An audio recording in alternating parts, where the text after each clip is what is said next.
Hello, my name is Keith Bailey. Here to do a recap on NFL Week 8. Damn Falcons, that's all I have to say. I went 12-1 on the week, all combined. 12-1. My record on the season is a very impressive 81-39. And the Falcons were the team that screwed me over this week. But you know what? It is what it is. First game, Panthers at Buccaneers. I was this close to picking the Buccaneers in this game, and I'm glad I didn't. Thought it was going to be a lot closer. I nailed the Panthers score at 31. I think Carolina, their 3 wins have come against bad teams, but it's time. Maybe they have turned the corner. Maybe I was wrong about Cam Newton back when the year started, but we'll see what happens. So Bucks go to 0-7, Panthers go to 4-3. Next game, Bills at Saints. I didn't see the Bills offense competing with the Saints much, especially in the Superdome, and the Bills kept up as long as they could. And the Saints ended up pulling out the win, which I expected. Next game, Chiefs were at home against the Browns, and I do have to say I did expect this to be a one-score game. I didn't think the Browns would put up 17. The Chiefs won 23-17 in this game, and the Browns had their opportunities to pull out a win, but were unable to do so.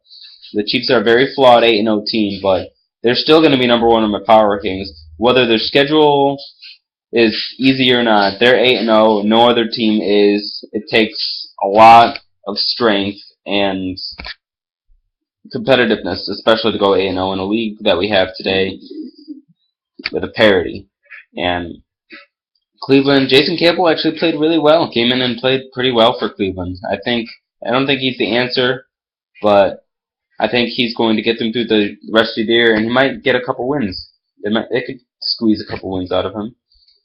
Next game, Cowboys at Lions. The Cowboys always find obscure ways to lose to the Detroit Lions.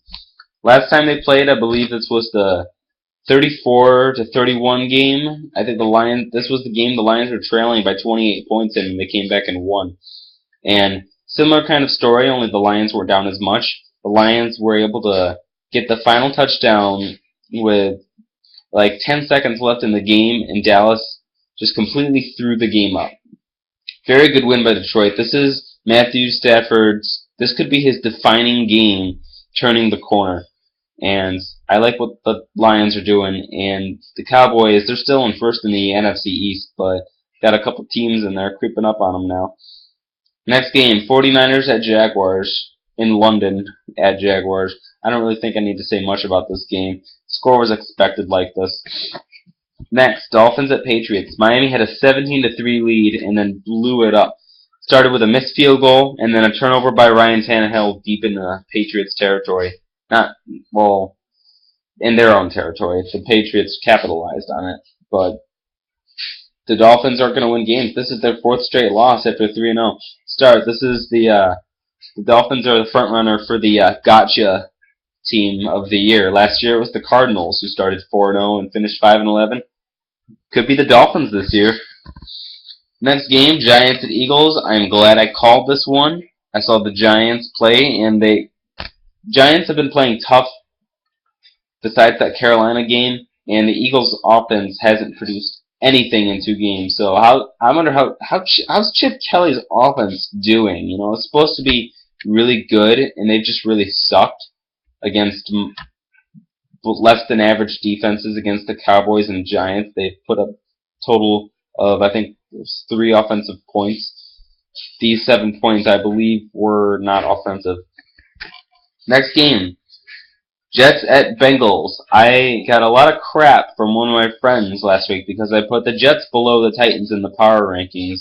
Although Tennessee did beat the Jets, but the Jets had way more signature wins and had just finished beating the Patriots, which I admit deserve some respect.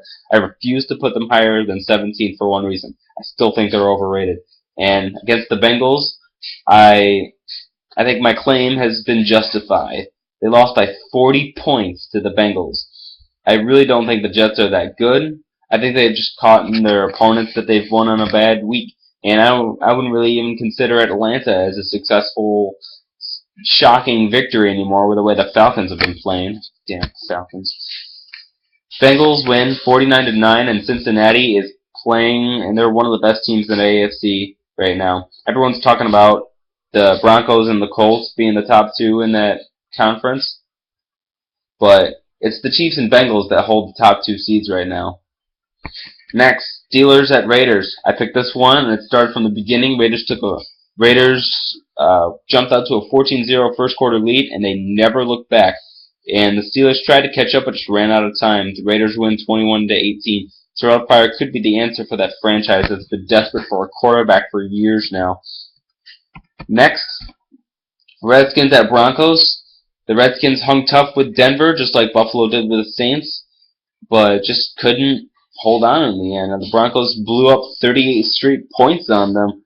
And 45-21 after being down 14 is very remarkable by a team that lost last week, so I have to give them credit. They are beatable, though. There's so many flaws with that team, especially on the pass defense, and I think the Broncos can be beaten through the air.